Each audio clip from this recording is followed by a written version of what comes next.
You're listening to In Sickness, a caregiving podcast from the Negative Space with Allison Breininger and Justin Bima. Good morning, Allison. Good morning, Justin. Today we have with us Kelly Lang, who is both a caregiver to someone with a traumatic brain injury as well as a survivor of a traumatic brain injury herself. Kelly, thank you so much for being here.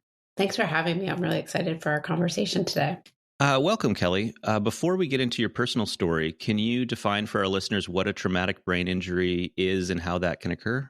Sure. A traumatic brain injury is a blow to the head in any fashion. There's been a lot of talk in the brain injury community about, kind of putting together acquired brain injury, which is something that happens internally versus something that happens externally. So they're trying to really get it under the same umbrella now. But traumatic brain injury, in our case, was a car accident, a very traumatic car accident. But it could be anything from falling to it's like kids falling off a bike, even wearing a helmet or not wearing a helmet. It could be skateboarding. It could be happen in gym class when joking around and a kid hits his head against a cement wall.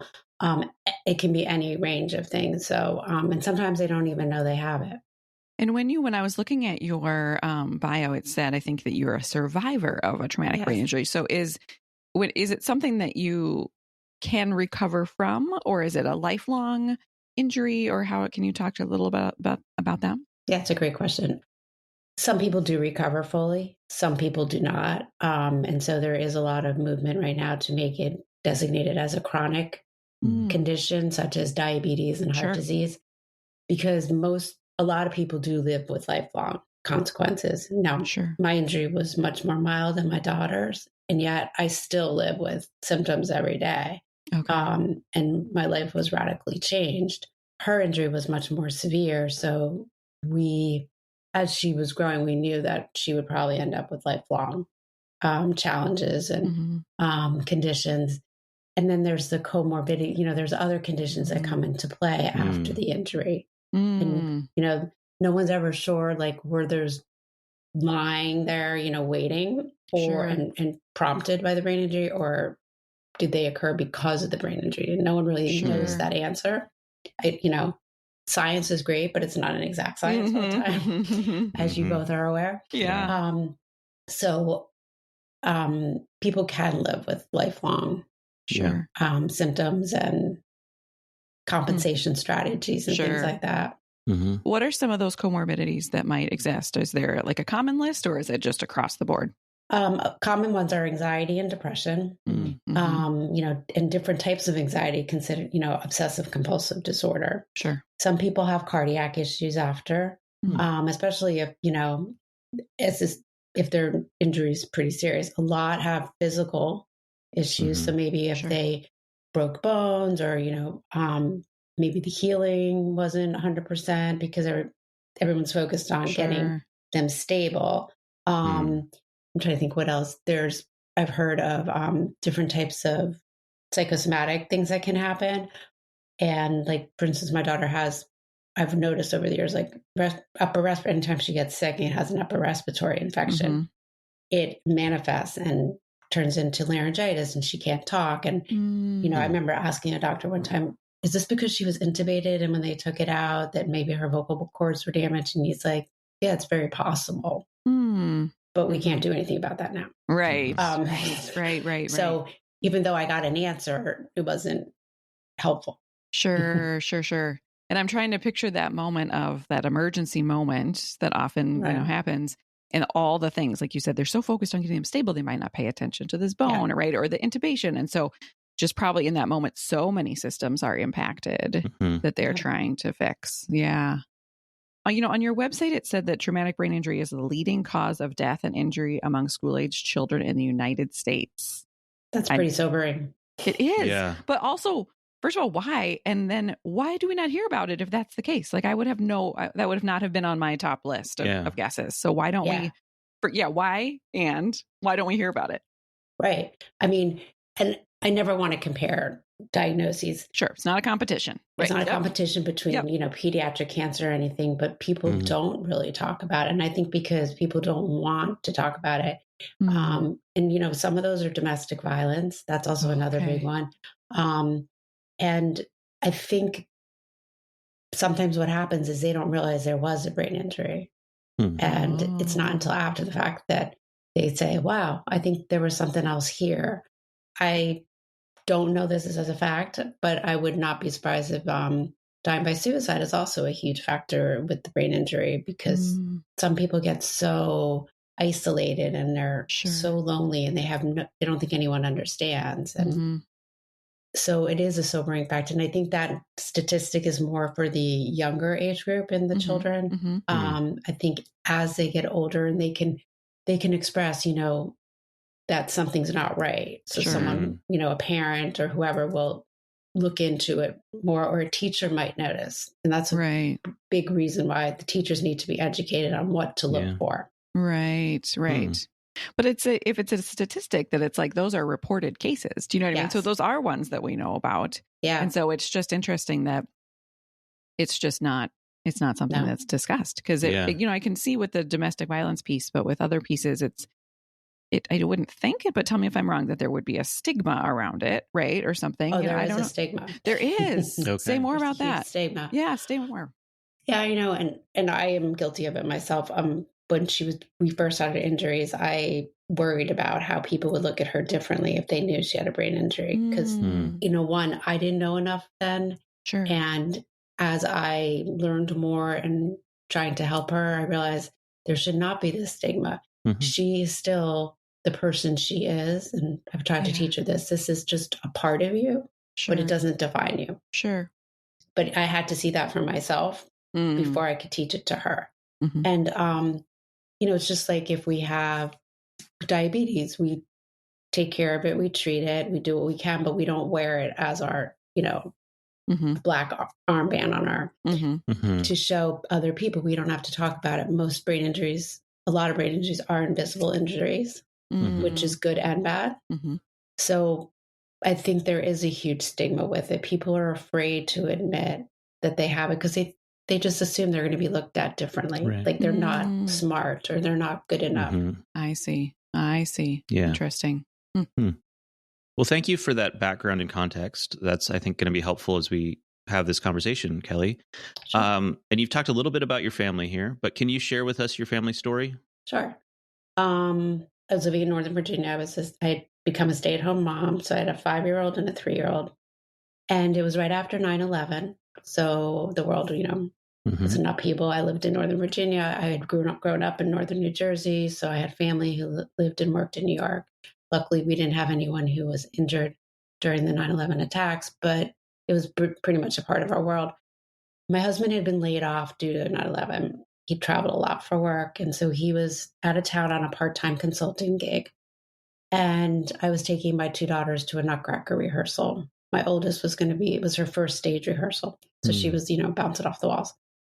Last thing I know is we got in the car and I pulled out of my driveway and they were listening, I'm going to date myself, to a Blues Clues CD in the car, and they were singing along. And that's the last memory I have.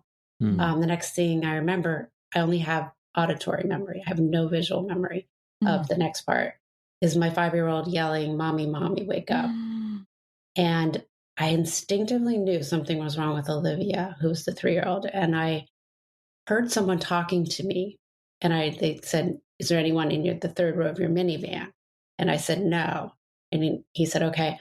And I just said, I remember screaming, "You have to save her. You have to save her." And the next thing I remember is waking up in the emergency room. And Hannah was sitting in the corner. And the first thing she said was, "Are we going to be late for my rehearsal?" And I was stunned and didn't really know what happened, but I knew. I looked at the clock and I was like, "Hannah, we're not going to make it." And she was okay. She, I think, knew, but I was very dazed and I didn't know. I gave the nurses all the wrong phone numbers of my husband. The only thing, we had moved just 3 weeks prior. The home phone number stayed the same. So that one was right. And they had left a message on the answering machine. And I was told immediately that Olivia was going to be transferred to a Trauma One hospital, which was about 30 to 40 minutes away from where we were. And they wanted someone to ride with her. Mm-hmm. Again, I didn't put all the pieces together that if they wanted someone to ride with her, this was pretty serious. But I had given them my best friend's phone number, and she miraculously arrived right at that moment. And I said I wanted her to ride in the ambulance with her, but I wanted to say goodbye. And so they wheeled me into the back hallway. And I went to reach out to touch her and, to say goodbye, and I couldn't move. And that's when I realized that I was on a back spine and a C-spine collar on, and I was like immobile. And so they helped me move, they turned me so I could say goodbye to her. And I told her I love her, and I asked them to take care of her. I heard years later when we finally met the EMTs that there was not a dry eye in that hallway. He said, we were all crying. The doctor was crying because we didn't think she was going to survive that ride. And we thought this was your moment of saying goodbye. And it was a good thing they didn't tell me that at the time, because I think that would have been really hard. And so they took her, and I had arranged for Hannah to have a school night sleepover with a friend. And my friend actually had this foresight.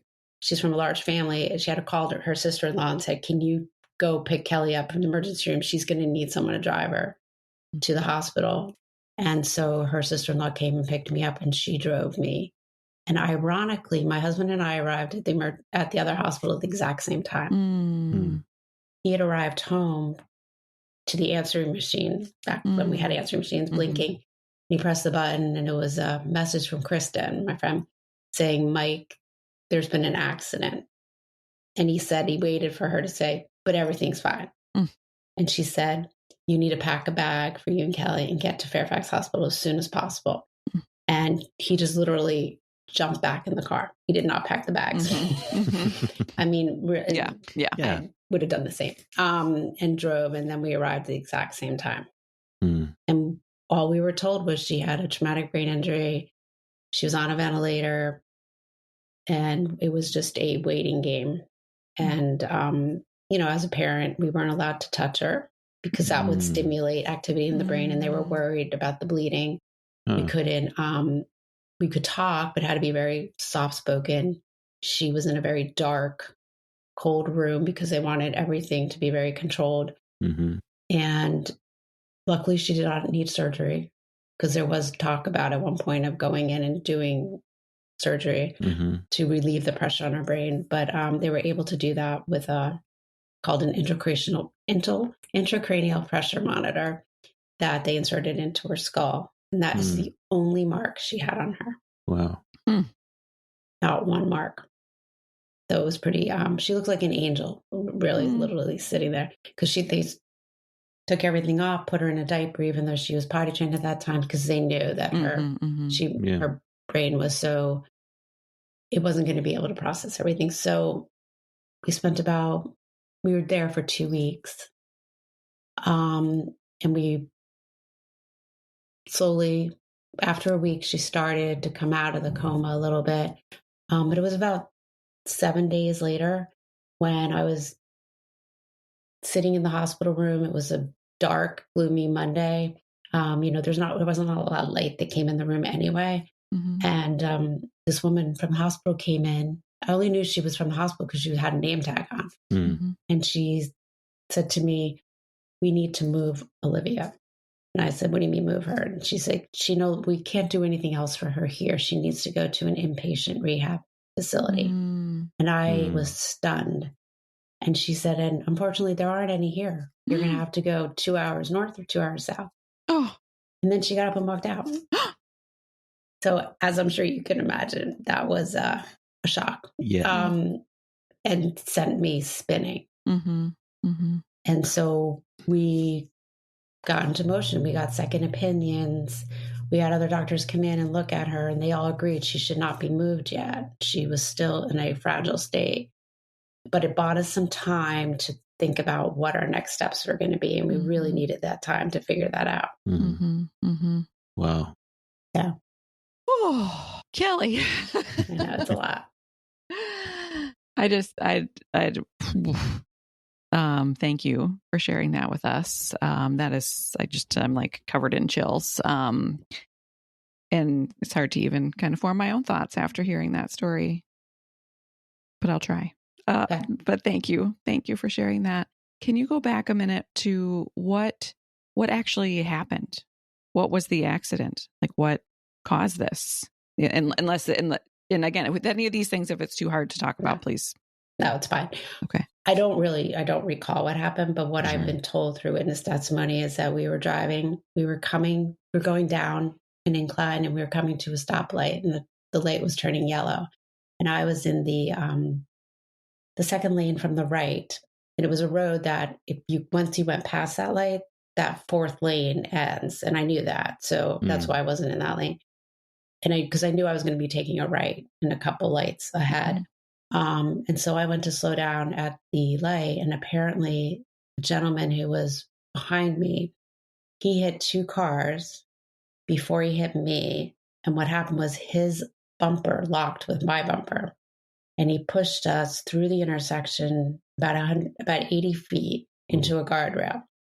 So the way the doctors have explained it to me is that we had a double impact when he hit us, and then when we went to the guardrail. And this was, again, back in 2001, the car seats were a little different. They did have some side protection, but not like they did later on. And they said, they equated it to almost like shaken baby. Sure. That her head jocked up and back like that. And so that's what they think caused it. And then for me, they believe the airbag, because my airbag deployed. And it made me realize how strong those airbags are. That if me as an adult could be that injured by an airbag, then so when my kids were getting older and we're at the age where, can I sit up front? I had very strict rules, and they actually, none of them questioned me on it, which was great because their friends did. I'm sure. Right. But because I would say, I was injured by an airbag. You're smaller than me. I can't even imagine what would happen if something. Sure. So that's basically what happened. He hit the two cars. The other people had minor injuries. Then, he totaled one of those cars. He totaled my car. But, he was charged, and I can go through all that if you want, but it doesn't always turn out the way you want it to turn out. Sure. Yeah. Right. Yeah. Can you jump ahead for us to today? Sure. So about, like how is Olivia doing today, and, all of that. And then we can kind of fill in the gaps. Yeah. But I think that we're all kind of, because since that was 24 years ago, I know I'm wondering, like, how is she doing? She's 26. She's still trying to figure life out. And I tell her, like, I'm still trying to figure life out too. Yeah. She takes one college class at a time at the community college. Because that's really all she can handle. And then she works part-time at a bakery. She does not drive. She will not drive. And she participates a lot with music therapy. And she's in a group where they do performance. So right now she's doing a show called Best Friend. And that's really, really, she loves doing that. I mean, that is really what keeps her going. She is the person in the room who will notice the other person who needs help and will always go up to them and help them out and assist them. And, I've said to her many, many times, you need to figure out how to make this into a career for you, that something you can do, because it's something that it's an innate skill she has. Not everyone can do that. Sure. And sometimes she doesn't like that she does it. And sometimes she forgets to take care of herself, which is, a learning process. But if you met her, you would never know she had an injury. She has not maybe if you really knew physical therapy and you could see her gait was a little bit off, but it's so slight. After you get talking to her for a while, you start to see things start to come out. So she has a lot of processing issues, a lot of cognitive issues, but she's extremely verbal, and that has saved her. Like, she's very eloquent. She can speak very well. And for years, that's what everyone told me, is that her verbal abilities have actually helped her significantly. Mm. So, we just sort of skipped 24 years, right? And so now, but I know that like, it's one of those like, well, get to the end. Like, how is she, right? So, but can you fill in the gaps a little bit? Like, because it sounds like, I mean, it's great. Thank you to hear like, okay, she's doing well and all of these things. And I'm sure that's not just by chance. I'm sure that there was a lot of hard work and hard things that happened in the 24 years in the middle. And so what was it like for you parenting a child with a traumatic brain injury? I put a lot of focus on her. we were told when we were in inpatient rehab that she had 2 years. They said the window for recovery is 2 years. And the more, services you can get her, the better she's going to be. So in my mind, this is how I was working. I had this clock going and it was constantly counting down the months. So can I interrupt for a second? Did you mean 2 years, like a life expectancy of 2 years, or a 2-year window in which to really work on the injury? To recover from the brain injury. Okay. Yeah, I should have specified that. Sorry. Sure. So I had the clock going constantly, like if we missed a session of PT or occupational therapy, oh my gosh, that's one less that we're going to get. So I had, and this was not insurance related. It was just the way the doctors at that time, they've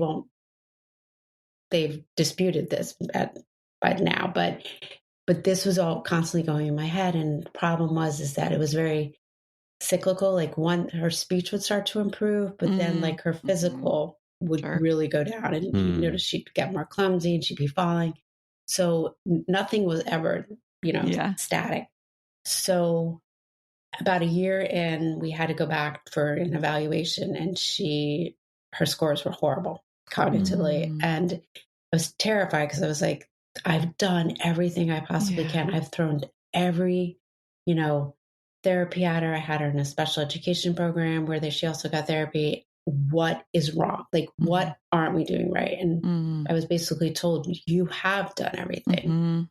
There's no much, she's still a child. I mean, she was 4 at this point, and you wanted her to be a kid. Yeah. You didn't want her to always be running from therapy to therapy. Sure. And I just think that sometimes it took longer. I think some of her behavior issues at that time were also, she knew she couldn't do things, which I find fascinating that at 4 years old, she knew. So she would act out so that it would take the focus off what she couldn't do. Sure. And even though that was a negative behavior. And when I look back on that, I'm like, wow, she's pretty smart to figure that out. It took me years to figure that out. And then it took a lot of advocating for services for her through the school system. And there were years that I really fought hard, and my husband and I, we kind of tag teamed, not actually having a conversation, but we parented differently. And our way we parented helped her, because he was much more like, I'll give like swimming. When she learned to swim, the swim team had told us, well, we can teach her to swim. I would be on the total opposite side of the pool deck. I would not, so she couldn't see me, because I felt like if she could see me, she would quit. He would be right there along the lane going, go Olivia, go Olivia. Yeah. And a neighbor said, wow, you two parent extremely differently. And I said, I know, but it works. Yeah. And same thing when we'd go into like individualized educational plan meetings. I walked in with my heart on my sleeve. I got very emotional. I mean, this is very personal for me. Yes. He walked in, it was a business meeting. Sure. Yeah. But that seemed to work. We never discussed it until we were writing the book. And then it was like, yeah, we really had our different ways. But I think and there's been times where she kind of goes back, flips between us, like is more in line with me, or sometimes she's more in line with him. Yeah. It just depends. But I think we both kind of did what we thought was best for her. Yeah. Right. Yeah. Yeah. So it took a lot. I mean, she did a lot of therapy through the years. She's done therapeutic writing. She's done cranial sacral therapy, physical therapy, occupational therapy, speech therapy, obviously the music therapy too.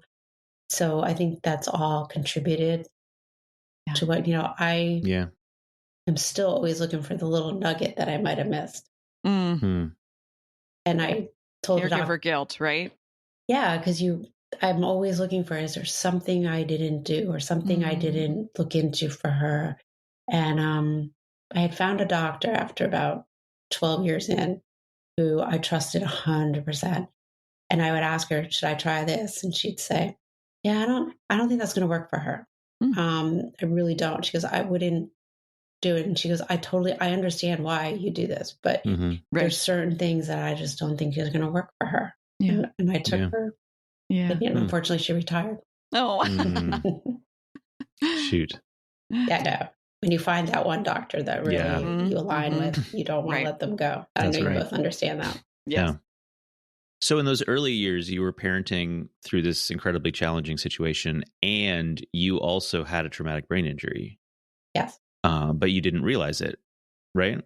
I found out about 2 months after we came home from inpatient rehab.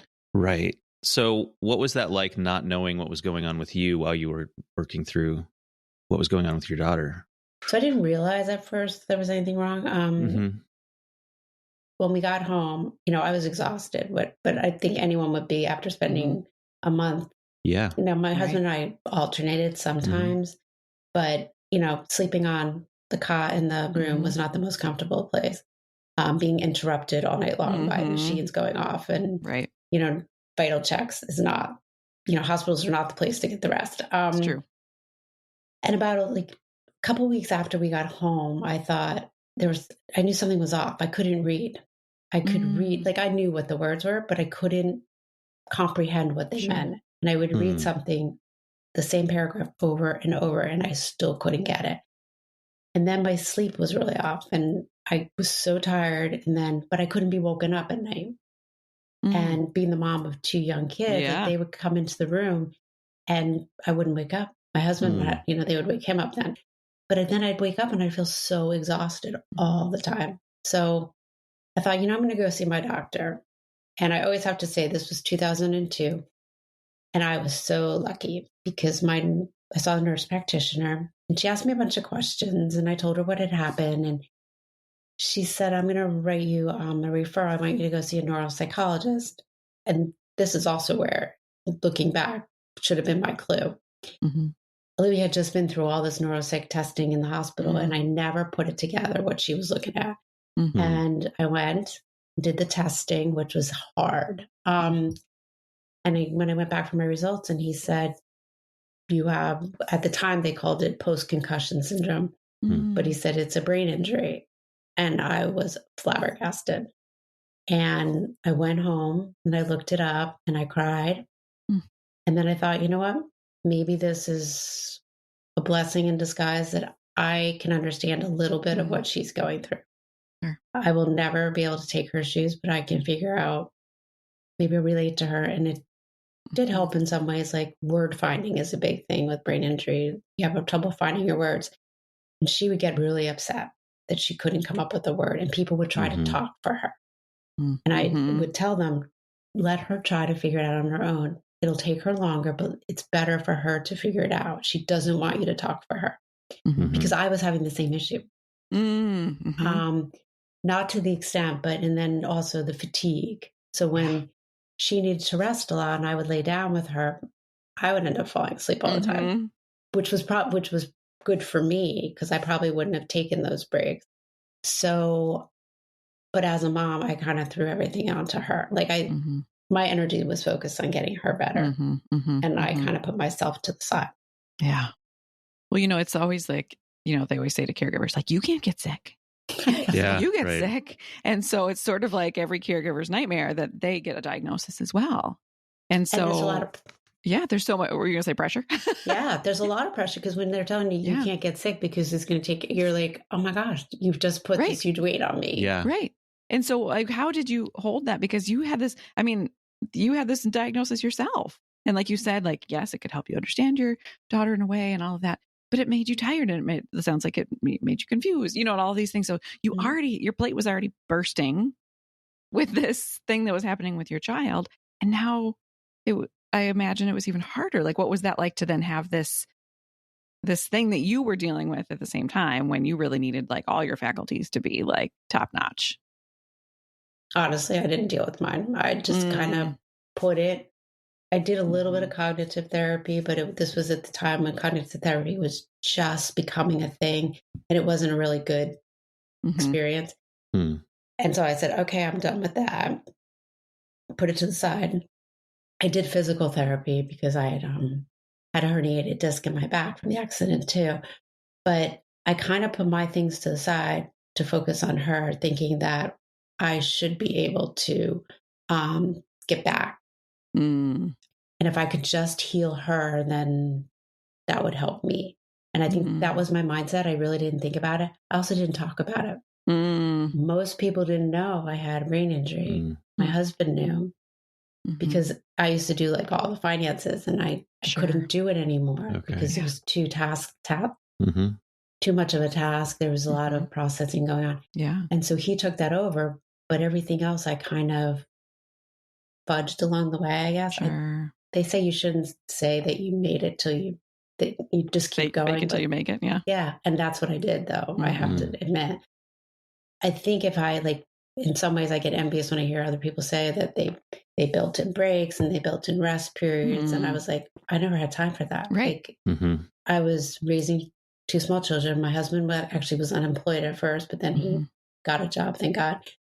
But so I was always going. And I just focused so much on her.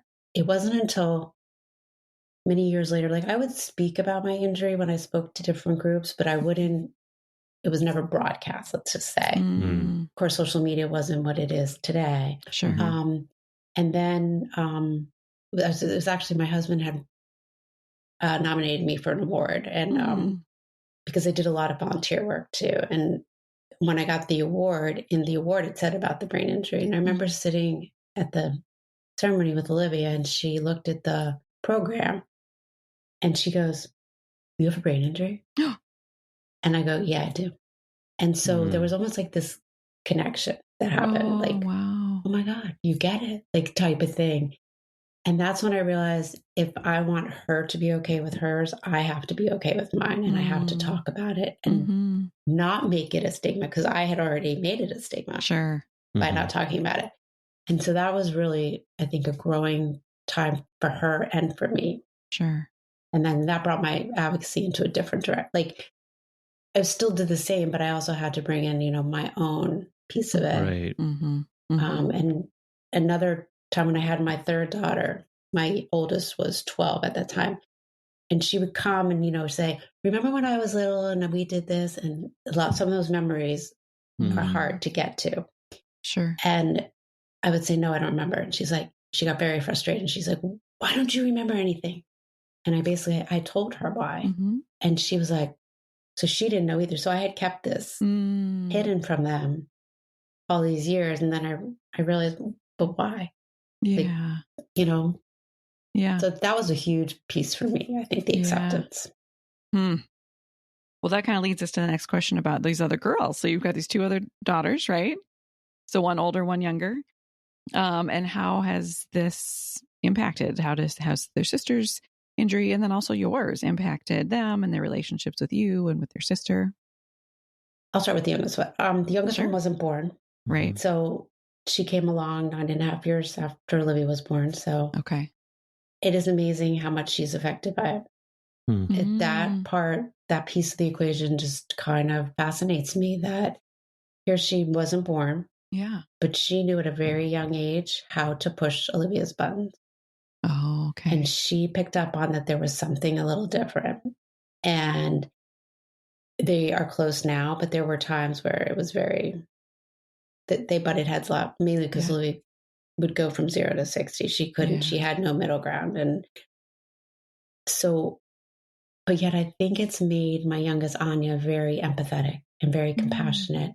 And, even as young as kindergarten, if there was a child in the class who was a little different from everyone else, she could deal with them. She could include them. She could have compassion where the other kids might be teasing or making fun, or she was always one who was like, they're just a little different from us. That doesn't mean they're bad. Sure. And I really felt like, wow, that was a huge lesson. And then my oldest, I think, dealt with a lot of guilt. you know, that like survivor guilt kind of survivor thing? guilt, that she wasn't injured. And that she had to then, you know, she felt at one point she had to fix the problem. So when we first got home from rehab, she would sit her down at this little kids table we had in our kitchen and say, Olivia, you have to learn your ABCs. Oh.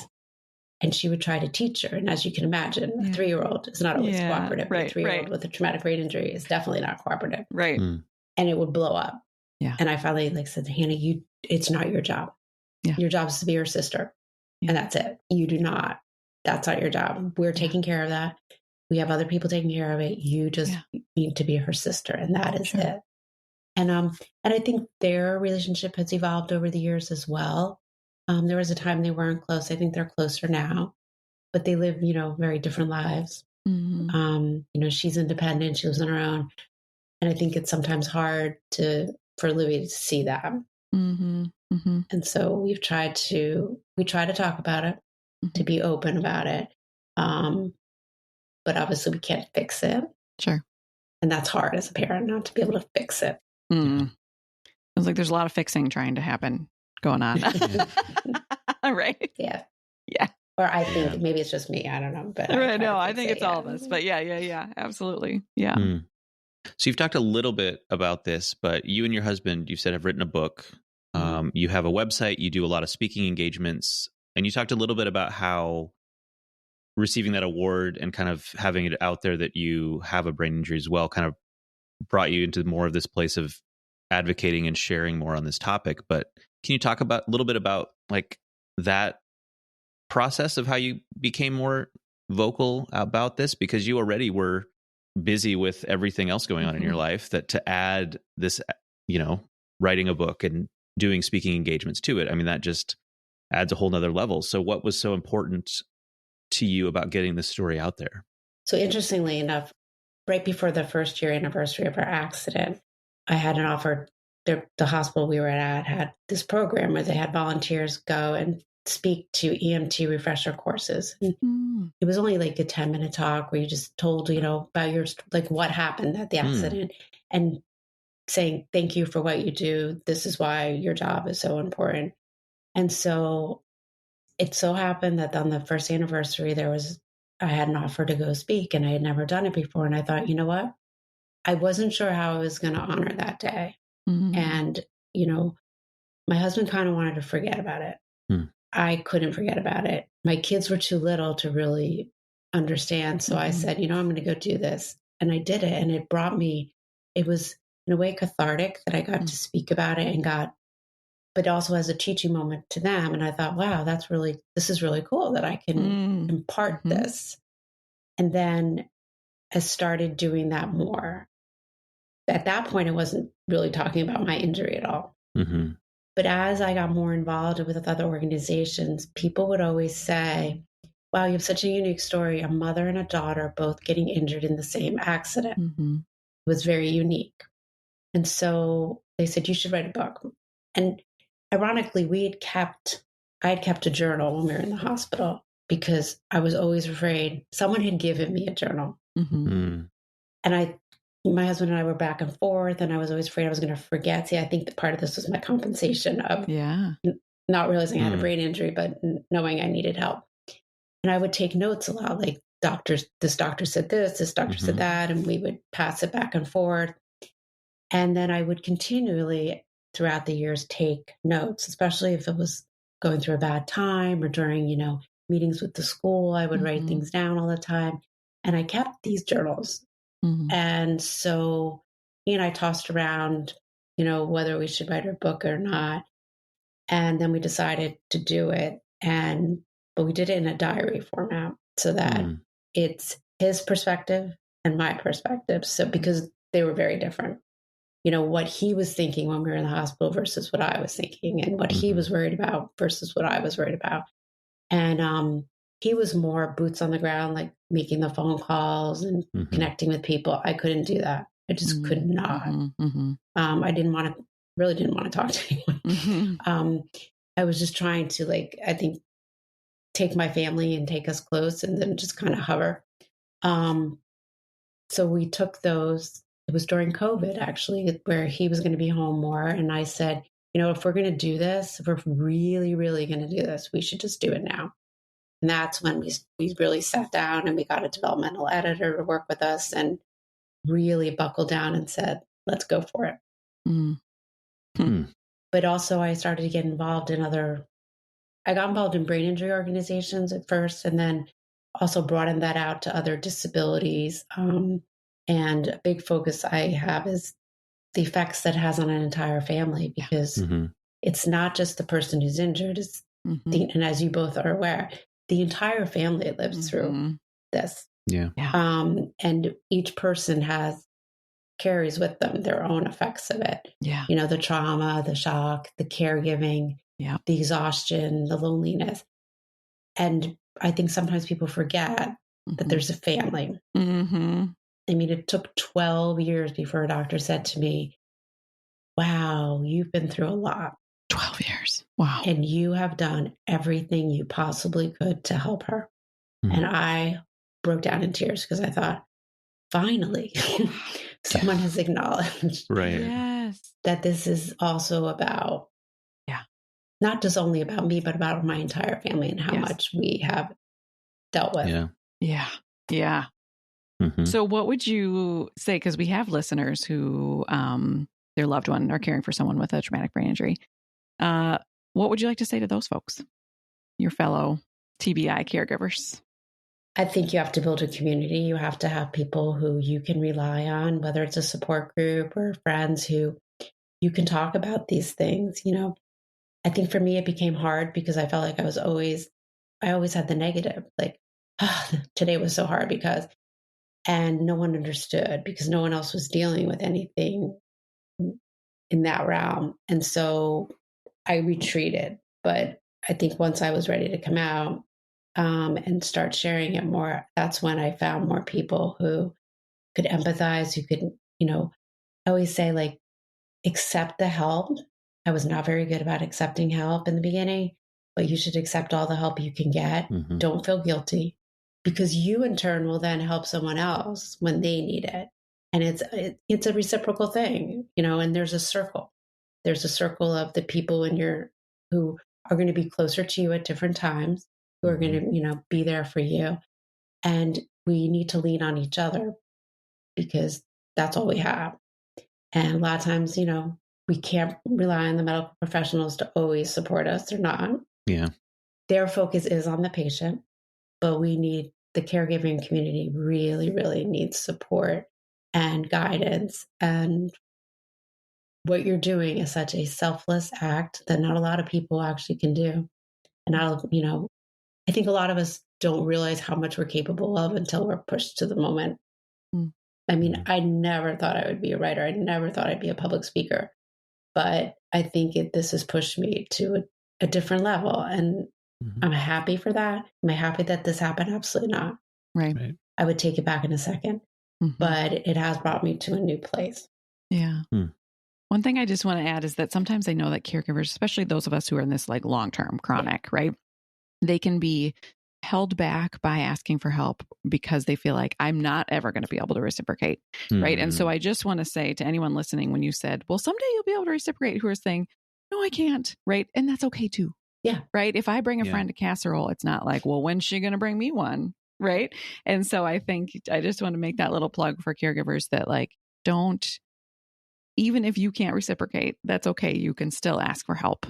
And it doesn't have to, it can be beautiful when it does turn into a circle, a kind of thing. And that doesn't always happen. And that's not what friendship is. It doesn't have to be this and that. So that's a great point, Allison. I probably should have said that. But, and also when you bring up the casserole, there were times where I was like, no, we don't need food. But I realized later, oh my God, that takes it's such a huge piece of the decision making and the process of making sure the food's there. And it seems like such a minor thing, and it's really not. It's a huge piece. Or even like mowing your lawn, or someone, hey, I'm heading to the grocery store.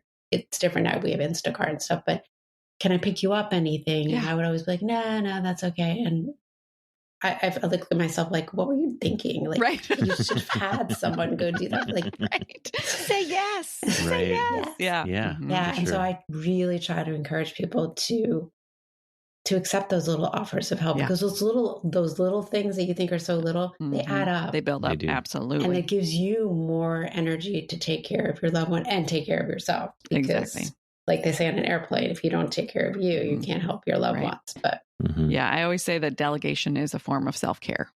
Yes. Right. That's so great. Every casserole that comes into the house just gave me 90 minutes back, right? Of time and energy that I can spend on something else. So yeah, exactly. Yeah. For sure. So we also always like to talk to supporters of caregivers at the end of the episodes here.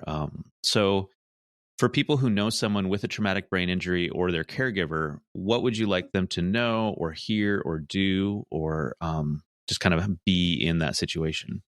I think people have to reach out to the caregiver and ask them how they are doing, how they are feeling, what, and if they immediately go into their talking about their loved one, say, no, I really want to know about you. Right. Because you don't hear that very often. Right. Everyone thinks that, yes, they want to make sure that they ask about your loved one, but I think a lot of people just forget, like, the caregiver, and I say this a lot, if the caregiver wasn't there, that person would not be at the place they're at. 100%. And I think a lot of people lose sight of that. And in the brain injury world, there's a little bit of animosity I find sometimes between the survivors and the caregivers. And I agree. Maybe there are some, situations that didn't go as well as people would have liked, especially if you have your injury as an adult and then you have your parents coming to take over. There's probably a little push and pull there. But I think in their deepest heart, the caregiver really just wants what's best for the patient. And if the caregiver wasn't there, who would have taken care of them? Who would have stepped up to the plate? I don't know. But I think just asking how they are, what they need. Do they want to talk? Maybe they don't want to talk, and that's fine too. Maybe they're at a place where they're good. But just ask, say, how are you? Yeah. Kelly, this has been such a powerful conversation. Oh, thank you. I feel like I wish this could be a whole series, because I feel like we're just scratching the surface. And so we are inviting you to come to the support group. Yes, and so if, we can dig in deeper there and ask the follow-up questions. But is there anything that we haven't, I know that there's so much, but anything in particular that we haven't covered that you want to make sure that you get a chance to say before we close today? The one thing is, brain injury is very complex. And when you've seen one brain injury, you've seen one brain injury. There's no two are alike, and the recoveries are not alike. And even though a person might look fine, they're not. And to try and recognize that. And, I've had comments made like, I'm so glad everything worked out for you.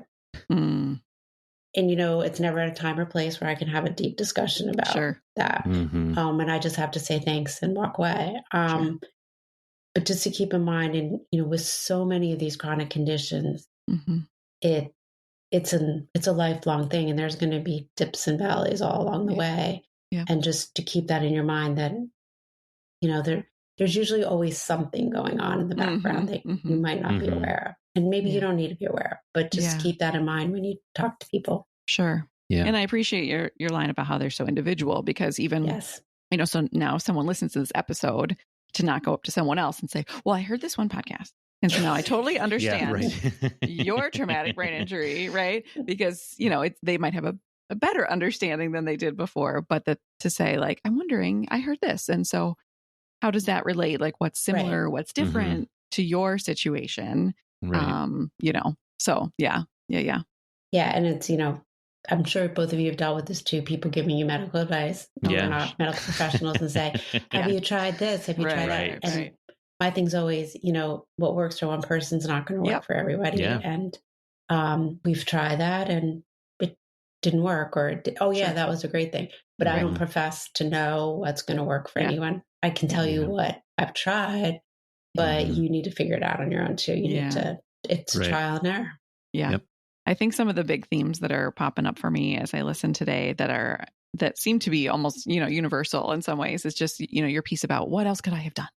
What else could I have done? That even these years later, when she's doing so well, that you're still saying, what else? Is there a thing I have done more? Right. I think that's so common for caregivers.